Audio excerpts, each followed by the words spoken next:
are in Parashat Re'eh. We're going to learn a little bit from the Zera Shimshon. And in this week's parasha, there's a very famous verse that a lot of people like quoting, and needless to say, is a very powerful verse. The verse can be found in this week's parasha in chapter 14, verse 22. And the verse goes, Aser te'aser, one should give maaser, 10% of their earning. But the verse goes, Aser te'aser et kol tevuat zaracha. It's hard for me to pronounce the word in English. I think it's said tithe. Tithe. That's giving 10% of all your seeds and crops that the field gives you. And you have to do it year by year. Bechol shana v'shana. So this is where we learn that we have to give maaser on the crops and the seeds. And this is also where we derive to give 10% from our earning. And the Talmud explains aser te'aser is to give twice maaser, is that you give 20% of your earning. Needless to say, this is the key to success in Parnasa. Many people, when they come and ask me for what's the secret to making good Parnasa, is besides being honest and besides learning Torah and fulfilling the mitzvot and the basic things, and one of them is to give maaser. And if a person doesn't give maaser, then there's never going to be bracha in the money. And it's not only for money you make; it can come from many different options. But nevertheless, this is what it says in this week's parasha. Now, it says in the Midrash something very interesting. Aser te'aser, it quotes the verse in our parasha. Im zachitem, if you have the merit, sof she'atem yotzim lizroa, then you'll get to go back to the field and plant your seeds again. Lizroa hasadeh, v'im lav, if not, sof she'yotze hasadeh mitgare bachem. The end is that the one that comes out of the field will come and provoke you. So this is the words of the Midrash talks. So just to explain it in a simple way, if you have the merit after you gave maaser, then you'll go back to the field, meaning you'll make more money. But if you don't, then the one that came out of the field, he will come and provoke you. So who's the one that came out of the field that will come to provoke me? Who's the one who came out of the field? Is Esav. Esav was a ish sadeh. He was a man of the field. Esav. How do we know it's Esav? Dichtiv, it says in the Torah, ish yodeh tzayid. Esav was a hunter, ish sadeh. He was a man of the field. Now comes a big question. Kasher, we have a question.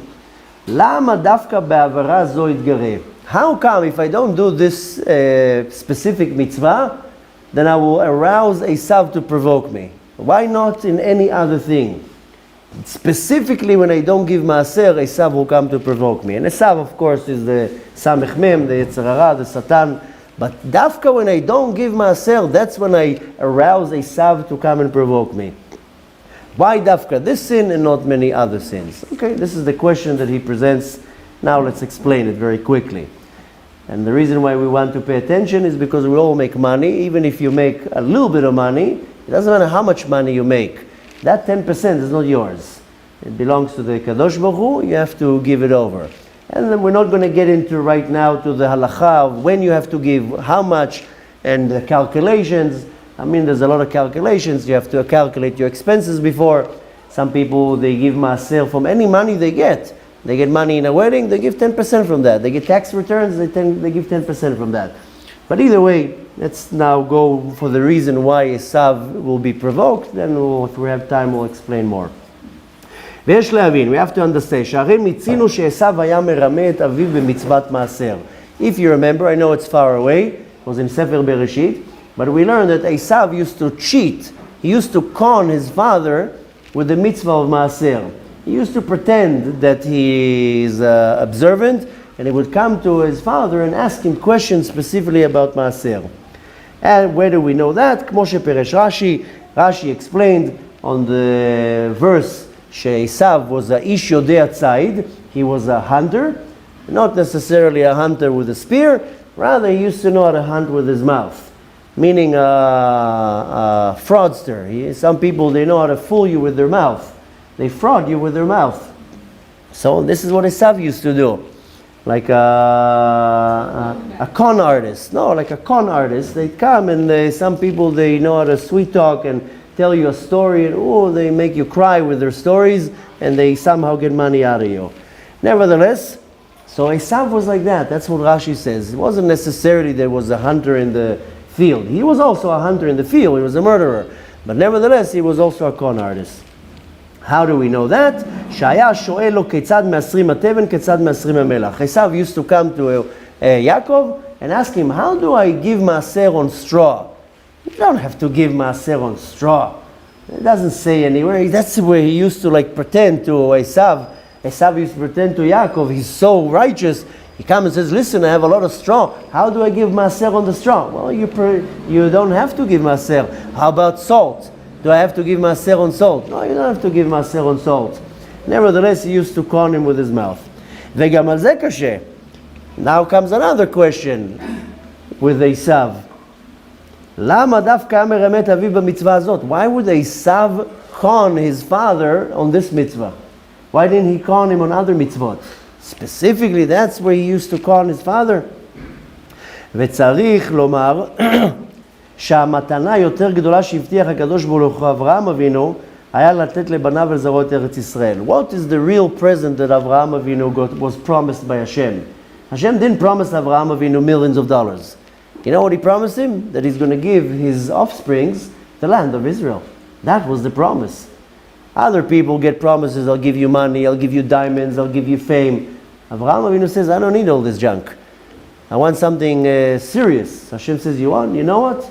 I'm going to give you your offsprings the land of Israel. Ooh, that's a present.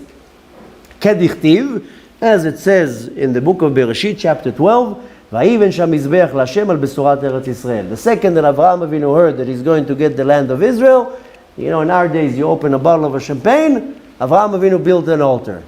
You get good news today, right away you put it on the WhatsApp group and you open a champagne bottle. Avraham Avinu built an altar and right away he gave some sacrifices. Why? Because he got the message that he's going to inherit the land of Israel. How dear and special is the land of Israel to the eyes of the Kadosh Baruch Hu. That's like the cream of the crop, the jewel of all jewels is the land of Israel. We spoke about it in Parashat Shlach, that the Kadosh Baruch Hu never forgave us for the sin of the spies. How dare you talk about my land, Lashon Hara. So the Eretz Yisrael, the land of Israel, is literally the how do you say, the eyeball, when something is very, very dear, how do you call it? The apple of the eye. Sorry, yes, that's how you say it. Nevertheless, so Avraham Avinu was extremely happy with the news, so he made an altar and brought some sacrifices. והנה, אז באותו הזמן היה מוחזק בכנענים. But at the time when Avraham Avinu got the news, the land was occupied by the nation of the Knaanim, the Canaanites. As it says in the verse, והכנעני אז בארץ, it says a verse, we know that from the verse, והקדוש ברוך הוא הבטיח להוציאו משם, and Hashem says, don't worry, I'll take the Canaanites out. And Rashi explains on that, עתיד אני להחזירה לבניו. Rashi says, in the future, I will take them out. Right now, it's occupied. Kind of like we have now a bunch of Dobermans on the Temple Mount. There's a reason why they're there. It's not that the Kadosh Baruch Hu doesn't know what he's doing.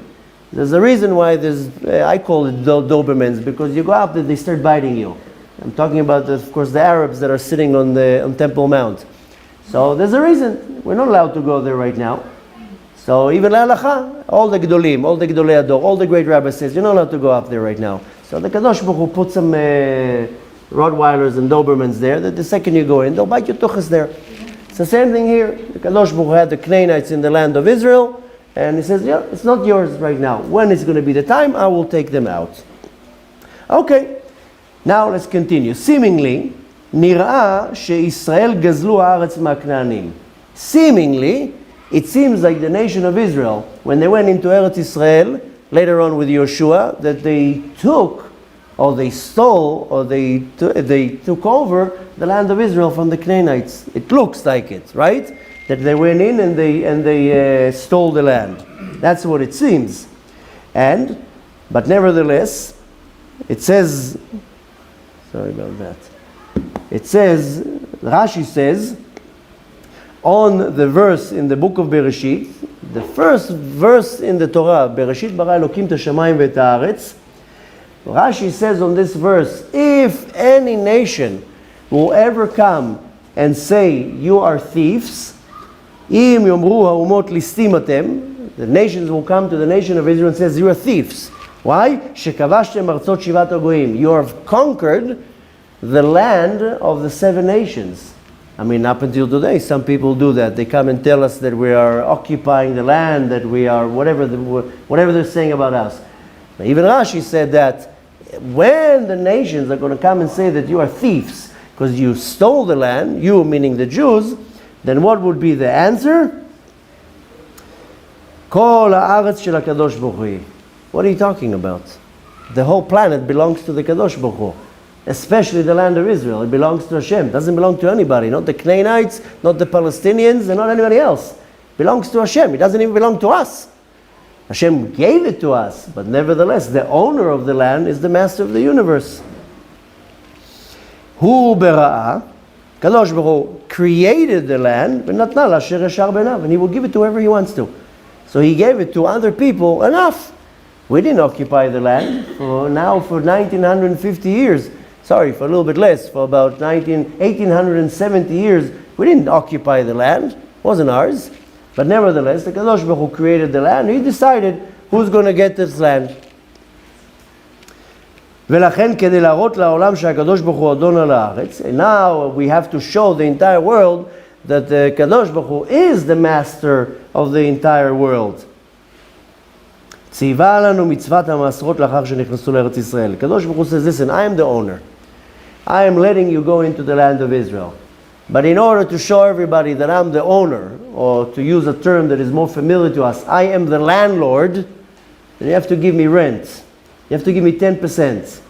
So right when we went into the land of Israel, the Kadosh Baruch Hu gave us the commandment that we have to give maaser. Telling us in other words, I am the landlord, you pay me. Right? That's what the Kadosh Baruch Hu did. שהמעשרות הם כמו המס שנותנים למלך. That the maaser is like tax that you have to give the king. You're living in my land, I'm taxing you 10%. Very simple. נמצא, what do we learn from it? שמי שרוצה לזכות במתנת הארץ, if you want to merit, to have the זכות, to gain the land of ארץ ישראל, שיודע שהארץ של הקדוש ברוך הוא. Then you have to admit that the land belongs to Hashem. This we have to tell now maybe Bibi and the rest of the clan there. You want to have possession over the land? Then come and say the land belongs to the Kadosh Baruch Hu. Don't say the land belongs to the Jews. The land belongs to Hashem. Now we are tenants here, so we have to pay 10% from the land. But nevertheless, I'll say it again. This is very applicable. נמצא שמי שרוצה לזכות במתנת הארץ, whoever wants to earn, to get the land of Israel as a present, צריך שיודע שהארץ היא של הקדוש ברוך הוא. You have to admit, the land belongs to Hashem. It doesn't belong to anybody else. וצריך נאמין, also you have to, שיתחייב עצמו להוציא המעשר. Now you have to give מעשר. If you say the land belongs to Hashem, then give מעשר. Now first of all, we have to give מעשר in the land of Israel from the actual crops. That's another thing that we have to do. Now this is not that right now Mashiach is not here yet, so it's not Doraita. Midrabanan, we have to give 10% of the crops. If you're not doing that, just that you know, we spoke about it a couple times. Eating fruits and vegetables that were grown in the land of Israel that were not given maaser on is worse than eating pig or shrimps or anything else that crawls on the land. In regards to kashrut, the uncleanliness, the unkosherness of fruit and vegetables that were not given maaser is worse than eating. You didn't give away 10% of it. Exactly, if you didn't do maaser, yeah. Okay. So you have to be very careful. Excuse me? Like I had something that somebody gave me on Friday, like a fig from his tree, and then I didn't feel good after. Then you have to, any fruit and vegetables that were grown in the land of Israel, we have to give maaser on them. You have to know how to do it. I should ask. Yeah. Now even here when you go to the regular supermarkets, the majority of them, then they do buy crops that were already given maaser. You're kind of safe. But nevertheless, you go here on Wednesday to the market, and you have a lot of vendors, they're coming in with their fruit. So a lot of them are Arabs, so you don't have a problem. But I'll tell you what the problem is, that a lot of the Arabs, they're not the farmers, they're agents. They buy it, and then they sell it. So the best is to give maaser on everything. So you lose half a tomato. But nevertheless, you have to know how to do it, when to do it. When you're not too sure, then you have to say, do it without a bracha. But nevertheless, not to sidetrack, the maaser, right now, we still have to give 10% of the crops. We have to know what of. If you eat it off the tree, there's no problem. But what happens if you pull it off the tree and you walk with it? We're not going to do a class now about maaser. But nevertheless, we are obligated in Israel. Whatever comes out of Israel, you're not obligated, of course, in the diaspora. You don't have to give maaser on anything. But nevertheless, just to stay on the topic, is that once you declare the land belongs to Hashem, okay, so now give your taxes on the land of the Kadosh Baruch Hu, and that's the 10%. Ve'esav, shaya rotze lizkot b'matnat haaretz. Now what Esav? Esav wanted to win the land, because Yitzchak got the blessing for the land. Esav says, I don't care about the money, I want the land. Everybody wanted the land. Do you think only now they're fighting about the land? Also 4,000 years ago they were fighting about the land. So Esav wanted the land too. Esav shaya rotze lizkot b'matnat haaretz. He wanted to gain the merit of the present of getting the land. והיה רוצה שאביו יפריש לחלקו זאת הארץ. So he wanted to convince somehow Yaakov to give him a portion of the land. היה מרמה את אביו במצוות מעשר. That's why he used to con him specifically with the mitzvah of מעשר, because he wanted to get through to the heart of Yaakov, so Yaakov will give him a portion in the land. This is one thing that people don't understand, what we have here. We are sitting here on prime real estate, and people don't understand about what's the big deal about the land of Israel.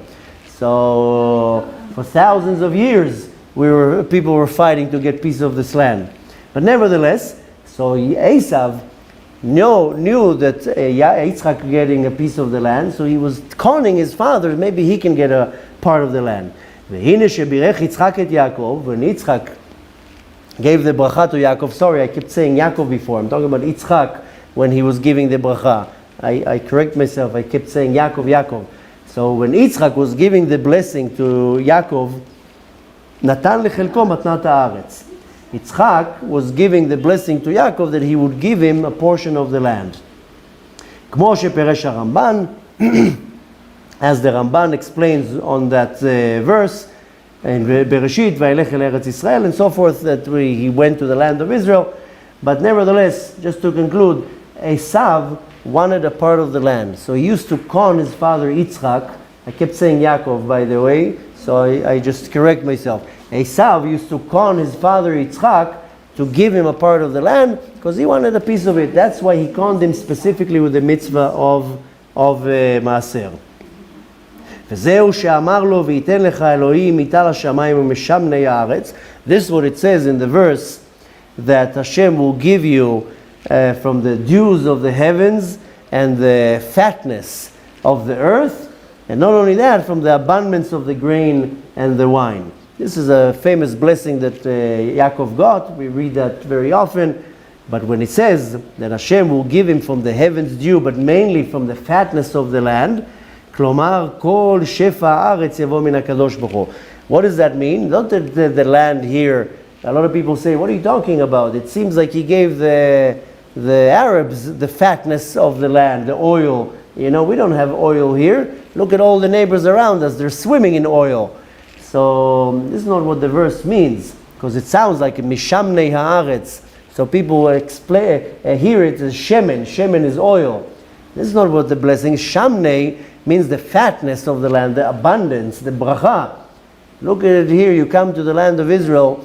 For thousands of years, it was a desert. There was nothing here. We came here 70 years ago. Look what's going on. The Jew just touches the land here and activates what's going on in the land.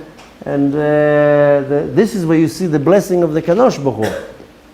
What does it mean? Klomar, kol shefa haaretz, the abundance that will come from this land, akol min HaKadosh Baruch Hu. It only comes from Hashem.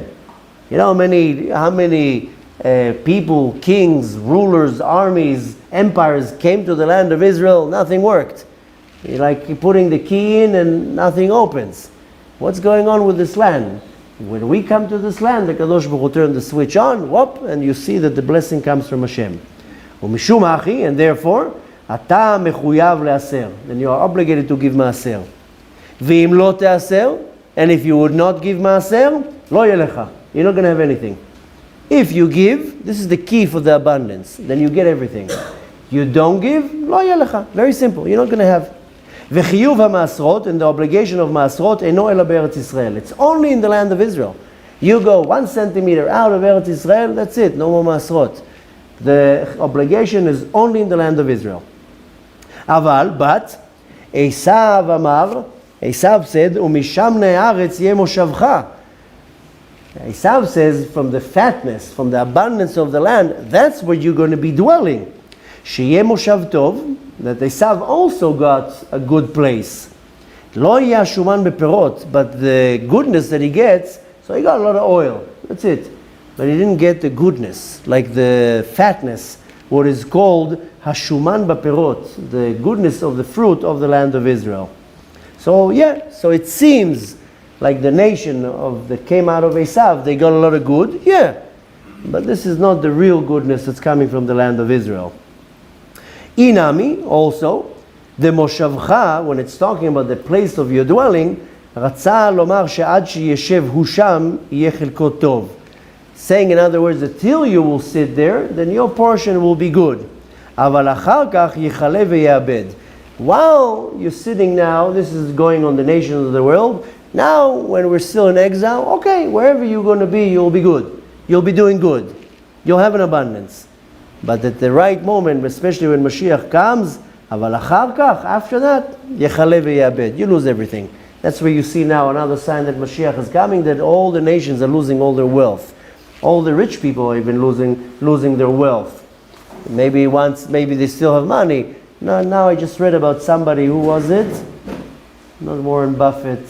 One of the richest men in the world, that for many years he was holding his title in the first 10. Now he went down in the first 100, whatever. He's number 40 now. So he's still worth millions of dollars, but not what he used to. So you see that now everybody's losing their wealth. כמו שפירש שם הרב הנ"ל, as it says there before what we read, ומטעם זה, and for that reason, אם יעקב ובניו לא יפרישו מעשרות, if the Yaakov and his sons will not give מעשרות, אם כן אינם מודים שהארץ היא של הקדוש ברוך הוא. Saying, in other words, if we don't give maaser, what are we saying in other words? That we don't admit and agree that the land belongs to the Kadosh Baruch Hu. And if this is the case, ומתנת הארץ חוזרת והם נקראו גזלנים. So the present of getting the land goes back, and then we're called thieves. So if we're not giving maaser, I'm saying we, the nation of Israel, then we don't get the land of Israel as a present, and then we're calling right now whoever's occupying the land of Israel and not giving maaserot can be called a gazlan, a thief. Gazlan is not really a thief. The right translation to gazlan, I tried looking it up. When some translations will say gazlan is a robber, but a more precise word, you will help me pronounce it, is scoundrel. Scoundrel. That's a gazlan. Somebody that comes and steals, but in a tricky and not like a con artist way. That's a gazlan. And I mean, up until today, we have a avera that is called gezel, which is a very severe sin. But nevertheless, we are obligated in giving maaser, and if I don't give maaser, I'm basically saying, in other words, the Kadosh Baruch Hu is not the landlord, he's not the owner of the land, and now I'm occupying the land, and I'm a thief. I'm taking the land without paying my dues and my taxes.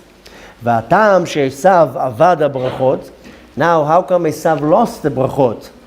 היינו, משום דכתיב, it says in the book of Mishlei, in Proverbs, איש אמונות, רב ברכות. That's what it says. A man, a trustworthy man, will have many blessings.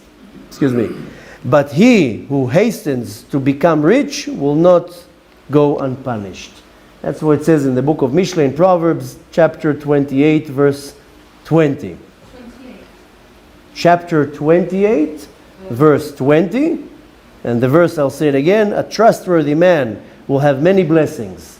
If a person is trustworthy, in the eyes of Hashem, of course, then he will have many blessings. Hashem will bless him in many things. But he who hastens to become rich will not go unpunished. And there's not that it says that it's bad to be rich, but when you hasten to become rich, meaning you're doing not legal things, if you're doing it the right way, the money will come when Hashem wants it to come.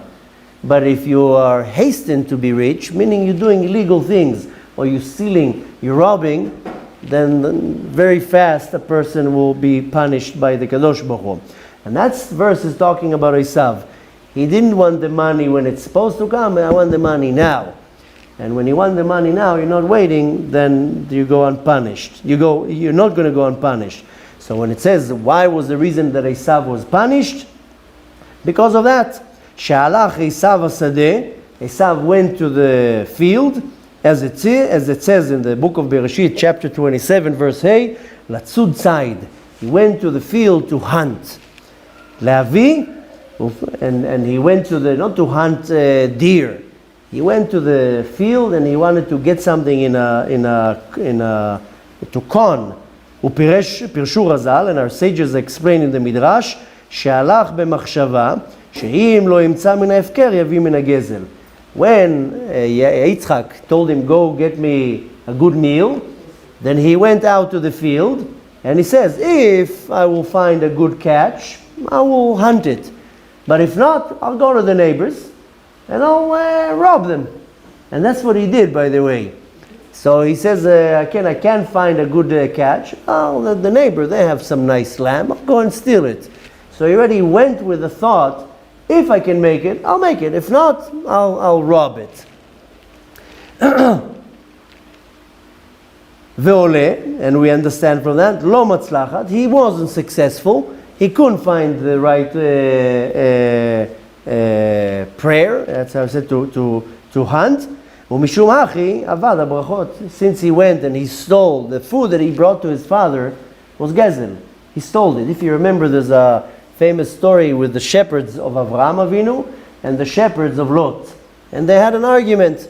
Now when we read it in the Torah, we think that a shepherd that was holding like a stick, a staff, was arguing with another shepherd. I like to see it, I always like to imagine how things look. It's kind of like, the mafia bumping shoulders. I'll tell you a quick story and then we'll finish. When I went out of the army, I was a little bit like Esav. I wanted to get rich quick. I was, hastened to be rich. I was wheeling and dealing. I was able to sell air to dead people. And I wanted to make money and fast. So I thought of what can I make money with? Anyways, I had all these ideas and I made a lot of money, don't get me wrong. So I was 21 years old. I decided I'm going to sell flowers. I used to go Thursday morning to a big plant, bought a lot of flowers, like in bundles, and I used to make bouquets.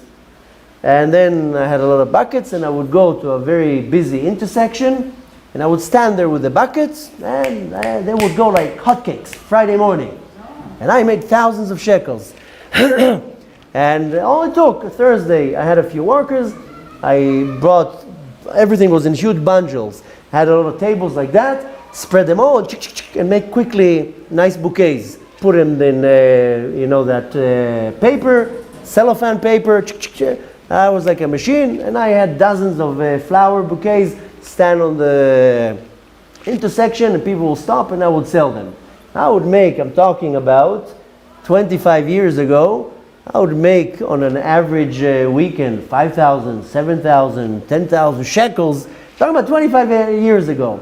And then of course I expanded, so once I would stand on this side of the street, then I had another one standing on the other side of the street, so forth. Anyways, I made a lot of money.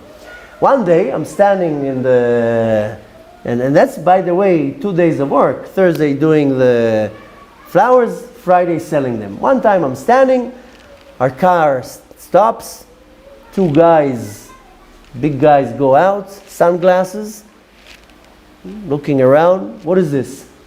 I tell them, these are for 35, these are for 45. Take 2 of them, I'll give you a good deal. So one of them kicks the bucket falls over, and he tells me, in other words, either you get out of here or you pay us a piece. Now I was what's called a smart tuchis, and I start arguing. And needless to say, the mafia came to me and told me, in other words, this is our territory. If you want to sell here, you have to give us money. And I started arguing with them till my friend told me, what are you talking about? You're going to either get a bouquet in your mouth or a bullet in your head. Anyway, so the mafia came to ask for protection, for territory. And the joke was that I came and told him, oh, here, I have a license. I have a local license. I got a license from the municipality to sell. Anyways, so the mafia came to pay a visit.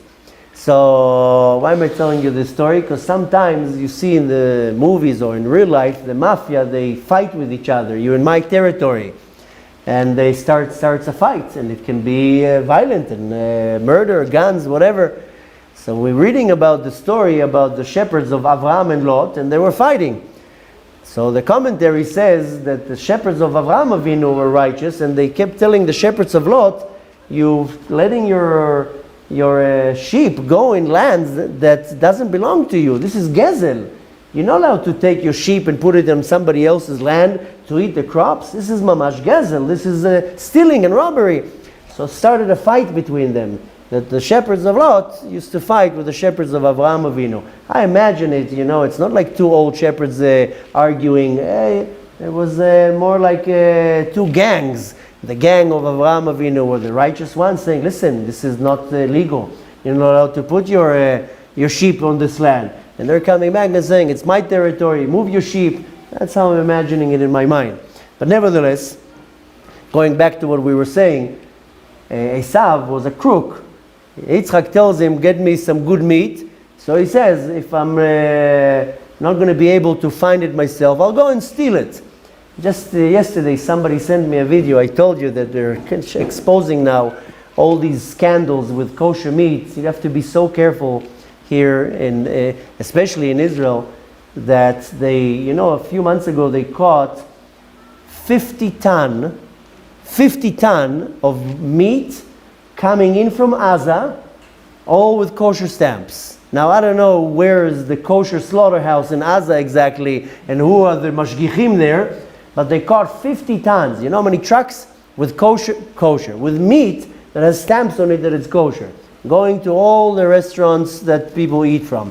Now they found another shipment of horse meat that came in from Gaza also with all the stamps. Somebody sent me a video now.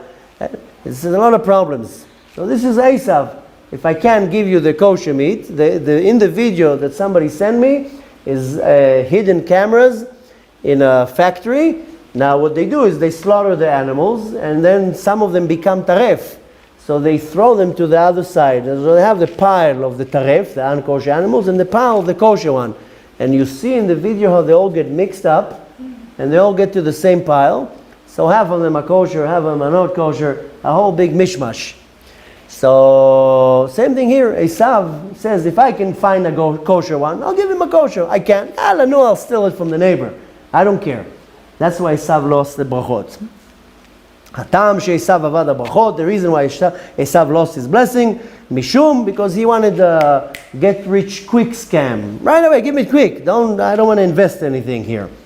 And he went with his thought, if I find something kosher, good. If not, I will steal. Yimtza min ha'efker, yavi min ha'gezel. I will take from the gezel, I will steal, no problem. And needless to say that he wasn't successful. And mishumachi avad et brachot. Therefore, he lost the brachot.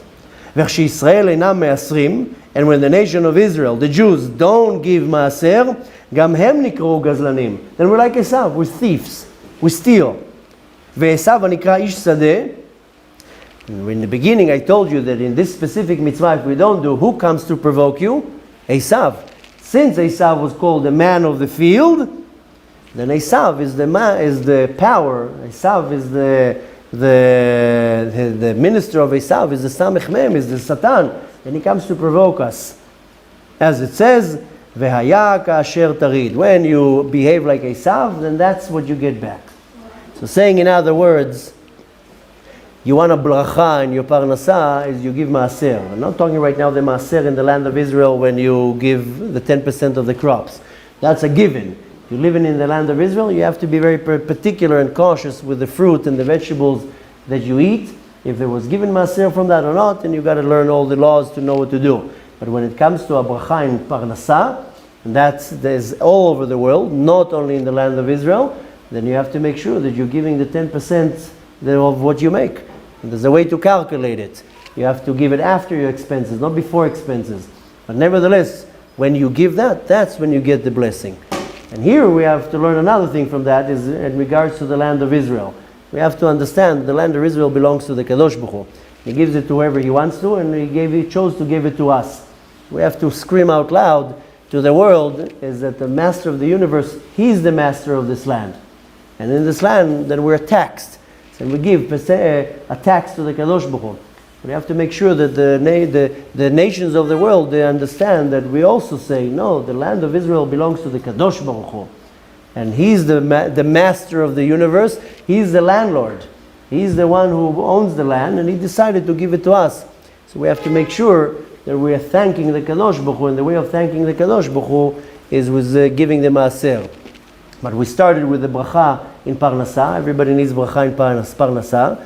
And you want to make sure that you are giving 10% tax to the Kadosh Baruch Hu. I know you also give tax to the IRS, but you have to give tax to the Kadosh Baruch Hu. That's the important tax. And this is really the source of all the brachot. And we see with Esav, the second that he wanted to be tricky or to do something in a stealing way, then right away he lost all his brachot. So we learn from that in Parnasa, you can't be crooked. You can't look for loopholes or to bend corners in Parnasa. Here I don't have to say this, and here I don't have to be so honest. Here I can round corners. Once you start rounding corners, or you're doing gezel, you're doing robbery and stealing, there's not going to be any bracha in the Parnasa, and the person chas v'shalom loses everything. You want 100% bracha in the Parnasa is when you are 100% honest, and you give your part to the Kadosh Baruch Hu. Hashem will bless you bakol mikol kol with great wealth, and ultimately we want to be blessed with getting our portion in our land. V'ten chelkenu b'toratecha. B'ezrat Hashem very soon with the coming of Mashiach. Beautiful rest of the week.